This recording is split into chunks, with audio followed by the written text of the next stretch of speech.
Hello everybody, welcome to the channel. I'm Bogus Meat Factory. Let's talk about games.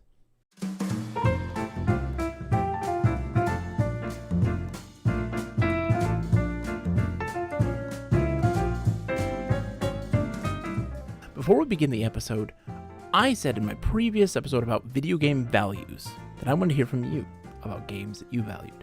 I was shocked when people actually responded with some of the stuff that they love. I didn't expect to get a single comment. So let's talk about what you value. From user Muddle Madness, they said, "This was very fun listening to. Thank you, Muddle. I greatly appreciate it. Something I've always said was that graphics don't make a game. How the story is being told or the way it puts you in a path I find more interesting. Keep up the great work." Thank you, Muddle. I greatly appreciate it. I agree wholeheartedly. One of those things is like gameplay is fun and all to a degree, but it doesn't always have to be the most important thing. There are some instances where, yes, you need good gameplay to enjoy the game, but also if you have a compelling story, gameplay can take a backseat. If you have something really interesting and engaging, characters and ideas that you really clamp onto. There's so many instances where we play games like Japanese RPGs, right? Where the combat and stuff like this is kind of tired. We've done this a million times. But those characters and the story and that journey that you go through is what compels you to move through. And again, this is not set in stone by any stretch of the imagination, but definitely there are these moments when story is the strongest point and is what carries you through. It's totally valuable. GeForce 378 writes, "Good music can really add a lot to a game, especially with the jump from cartridge to disc-based gaming. Songs like Visionaries from Darius Gaiden or Stormy Saxophone from King of Fighters 95. Let's listen to those now."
Two, two, one.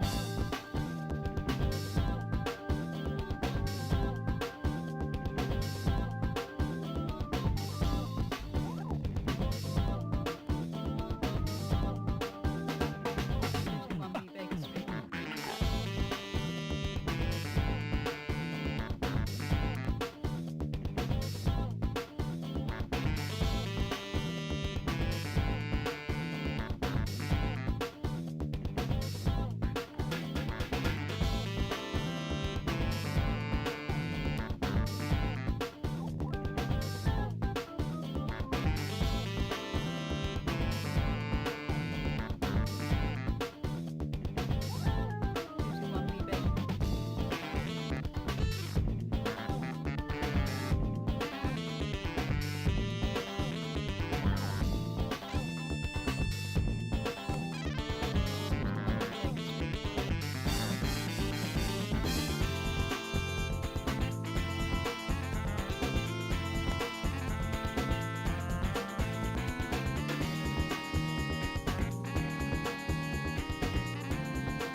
You're absolutely right.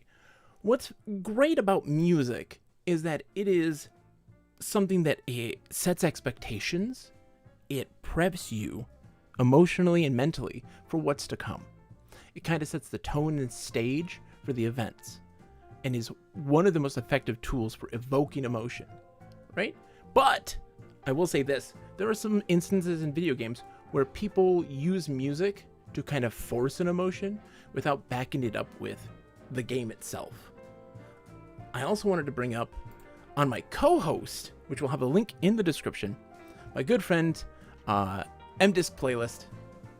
They wrote, I like to be immersed in the game as well. So immersion that it makes me forget how much time has passed. Exactly. My examples of that would be Elder Scrolls. I only played 4 and 5, but I have the most attachment to 4. I'm going to kind of agree with you. 4 is better than 5, although I'm a big Morrowind fan, but that's another story altogether. Xenoblade Chronicles and the Yakuza-like Dragon games, it's so easy for me to be immersed in any of them, really. That is fantastic. It's a series I need to get into more of. Xenoblade Chronicles, I played the Wii version, and I really enjoyed it. My only problem I had was just that it got like too long in the tooth, so like I just started to like peter out. But that's not a fault of the game, that's more of me. Like 40-50 hours is my upper limit in a game typically, especially narrative-based games.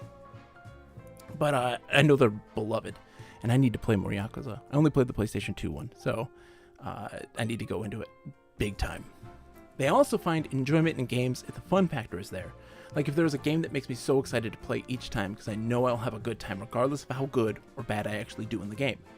Fighting games mainly, but if I had to choose 3 examples, Smash Brothers, probably the Wii U version. Street Fighter Alpha 3 Max, best portable fighting game in my opinion, and Tekken Tag Tournament 2.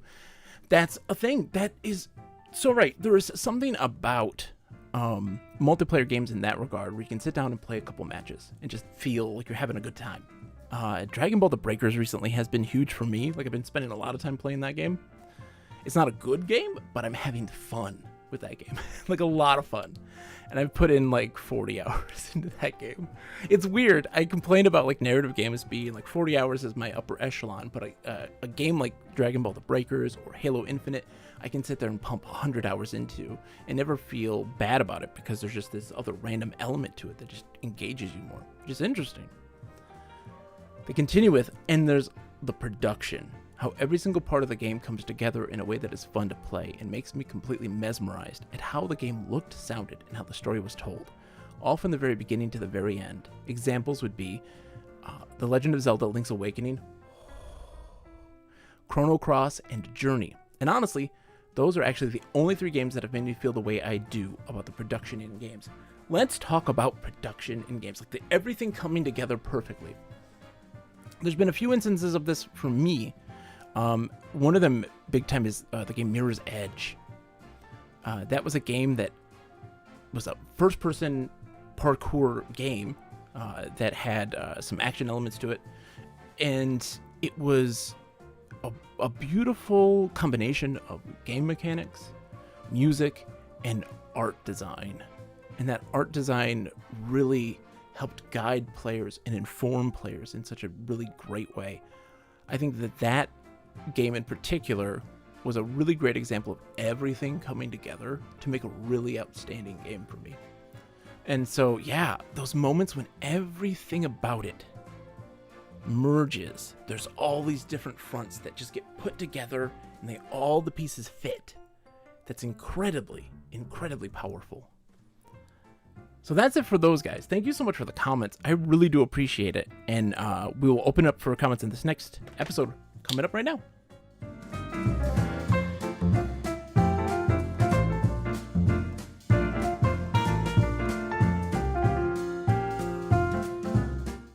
So today we are talking FMV games and why I love them. One of the things, so for those that don't know, FMV games stand for full motion video. That typically means the use of real-life actors and video footage of real-life locations, incorporating gameplay. There are definitely instances where animation, hand-drawn animation like Dragon's Lair or Space Ace or Time Gal are also examples of FMV. I'm going to very specifically kind of make a separation between those two. When I typically refer to FMV, I'm talking about live actors. We will definitely dedicate some time talking about animation FMV games, for sure. But I want to talk about what makes them so interesting and engaging to me. I've loved them since forever. When I was a kid, we were early computer adopters. We had an Apple II GS in the 80s, and in the early 90s, we upgraded to a PC with a CD-ROM drive. That opened us to a world of possibilities. My parents, of course, got it for education purposes, like everybody. And so I utilized Encarta and those sorts of things that had real video footage and stuff in this. But it wasn't until the original Myst that I became just enraptured in live actors and FMV in video games. We moved on to games like Return to Zork. We got a Sega CD in the mid-90s. You have to understand that the early 90s and mid-90s were like a zeitgeist of full-motion video games. They were everywhere, and you couldn't avoid them. The gaming world at large didn't necessarily embrace them, but there was definitely a shock value involved with them, especially games like Night Trap on the Sega CD, where you were going around having to stop these evil monsters from grabbing women and sucking their blood in like a teenage girl like house party. It was ridiculous. It was very cheesy, and it wasn't in any way like extremely violent, but the US government got involved and helped form the ESRB, the rating system in the United States for video games. It's really interesting how much of an impact FMV really had. But there's something magical about them. They aren't always good games. Some of them are. There are some standout exceptions. But they're always really interesting games. They're really fascinating. They do fun stuff.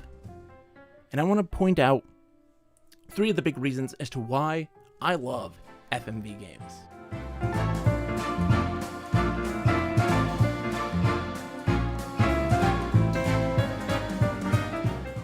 The first thing that I want to talk about is they're not afraid to be stupid. Like, games sometimes take themselves too seriously. And while FMV gives them the opportunity to do so, in those early 90 games is a perfect storm of just ridiculousness. One, you had the perception that video games were still for kids, right? FMV games were no different than Mario. They're geared towards children, and it shows, with really ridiculous physical comedy, slapstick humor, and these sorts of things. I'm gonna do you like I do my homework. Quit. You look at the games by Digital Pictures and Tom Zito, and you see games that are just over the top. Games like Sewer Shark, where you're getting tube steak and being called dog meat, and it is just wild. I mean, look at it.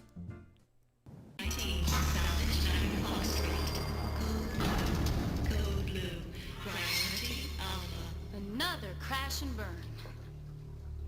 First time, huh, rookie? Hey, listen, I hear they're putting you in with Ghost today. Now that's my main man.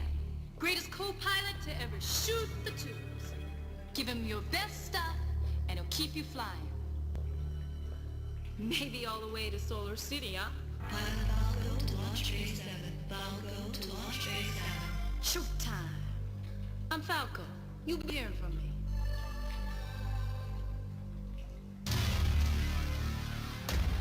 Welcome to the sewers, punk. The guy you're replacing, he had that same tough guy smirk on his face that you do, till he hit the wall. They're out there now blotting him up with handy wipes. But the ghost here, I always come back for more. That's crazy, right? That's ridiculous.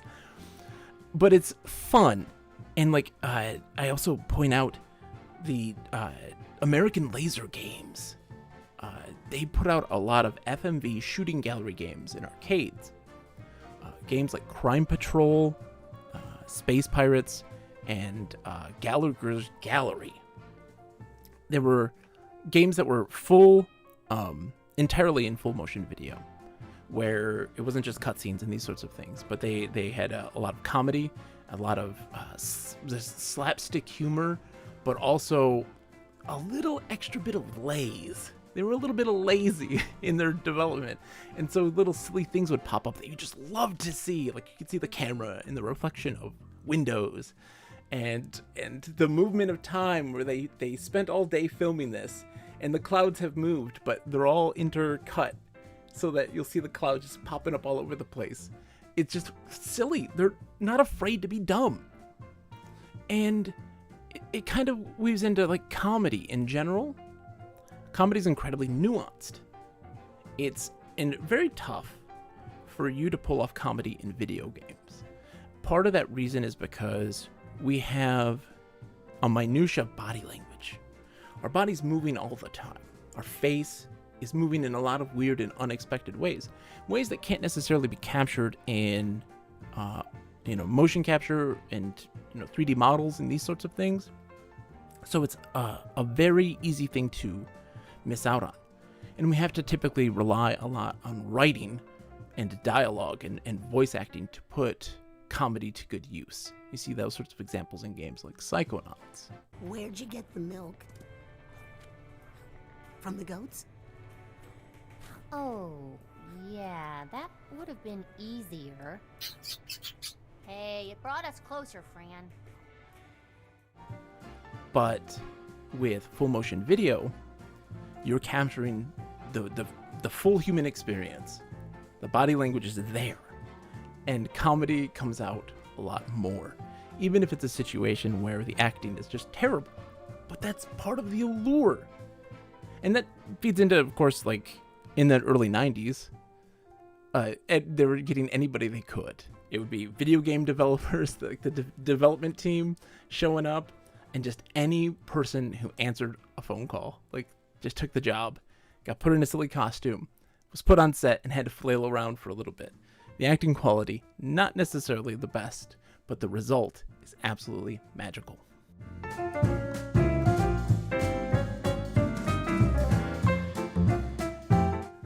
The next thing that I want to talk about is a complete 180. It's talking about using that body language in full motion video to be able to create drama and suspense. The thing is, right, there's so much that is an incredible challenge in game development and graphical design that we come across that we don't as human beings.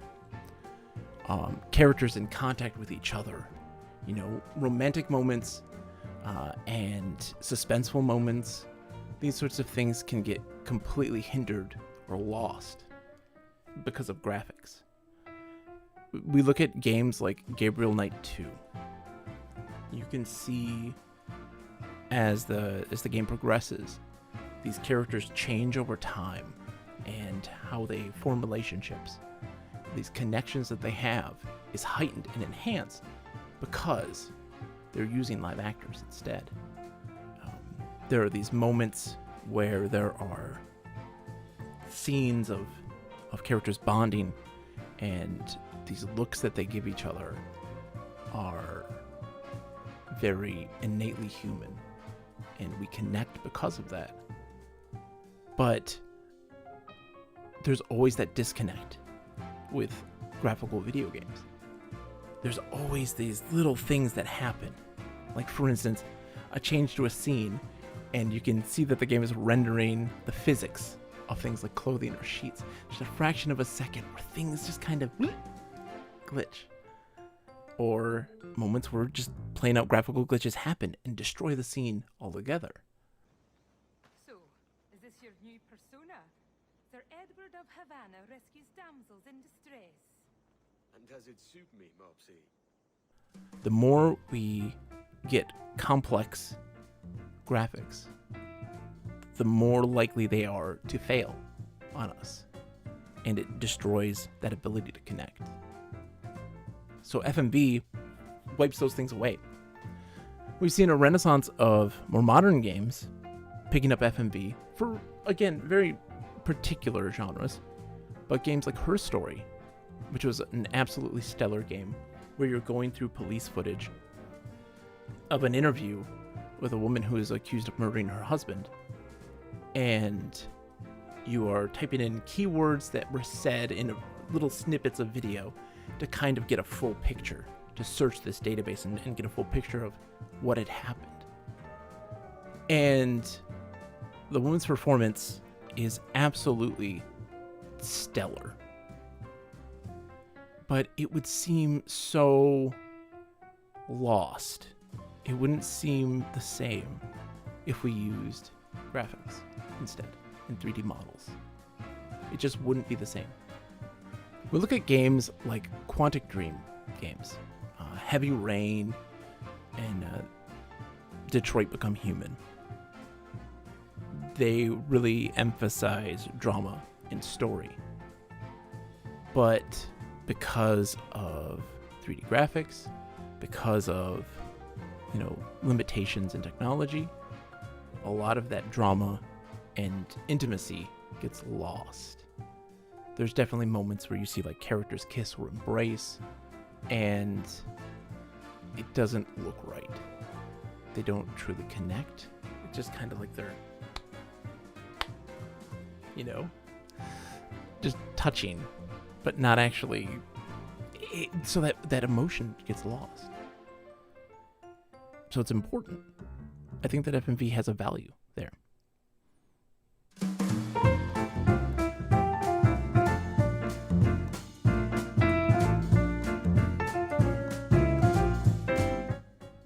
The last thing that I want to talk about is just the overall experience that FMV can provide. Now, I think that they are limited to very specific genres and style of games. And it was interesting to see in the early 90s already that the games industry kind of identified that. There's like 3 genres that you can kind of do. The first and most prominent is adventure games, right? Where you're able to explore environments and interact and talk with characters and provide that human experience. It's prevalent in so many games. That was like the biggest genre that was changed because of full motion video. The other one is, of course, we mentioned it earlier, digital shooting gallery games, like American laser games. That stuff works really, really well because the gameplay of a shooting gallery game is really simple. Enemies pop up, you shoot them, yay! And so it works really well with having these full motion video graphics. The other one is a hard genre to pin down. It's kind of like an interactive movie, but not always the case.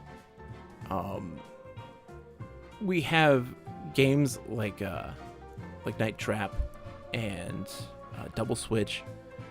These games where I guess it would be like voyeur games, really.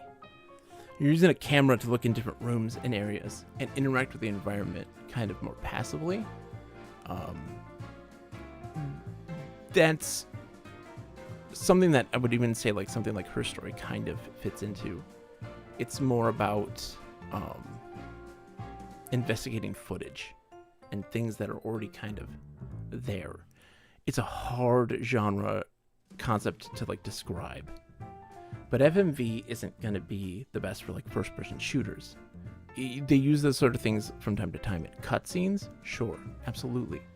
But it's hard to pull off like exploring real 3D environments with full motion video. Many have tried. We have seen some games that have attempted to do so, but it's not necessarily the most successful. But there is a place for FMV games. There is a strength for them. And I really think that we're starting to see more and more of that come around. It's interesting. Again, like we always talk about like the game industry and fans of video games love to talk about genres that aren't good, that aren't valuable, right? FMV isn't valuable. Driving games, nobody likes driving games. They all have value, it's just to certain people. And having them exist doesn't negate or destroy other elements of the landscape of video games. In reality, it's just a biome, another place within which we can go to for an experience. And it's beautiful. it's fantastic. So when you see stuff that's not for you, games that you can't connect to, or genres that you don't necessarily like, it's important to understand that, like, your place hasn't been destroyed. Those things you love haven't been destroyed. This is just another set piece, another part of the landscape. And it's wonderful. FMV has a place, and I'm so happy that we're starting to see more and more modern games take up that style and utilize it in fun and effective ways. You should check them out. We're definitely going to talk and break down FMV games a lot more on this channel, because I think that they're just so interesting. There's so much to them. There's history. There is just, it's magical. A lot of times they're not good games, but they're also really fun and just like wild. They're wild, and we love them. So that's going to wrap it up. I really hope you enjoy. If you have any FMV games that you love, let me know in the comments. I want to highlight them. I want to talk about them, and maybe give some ideas on game discussion that we're going to do in a future series. We'll be looking at FMV games. I really hope that you guys enjoy this episode. I'll see you in the next time. To humor.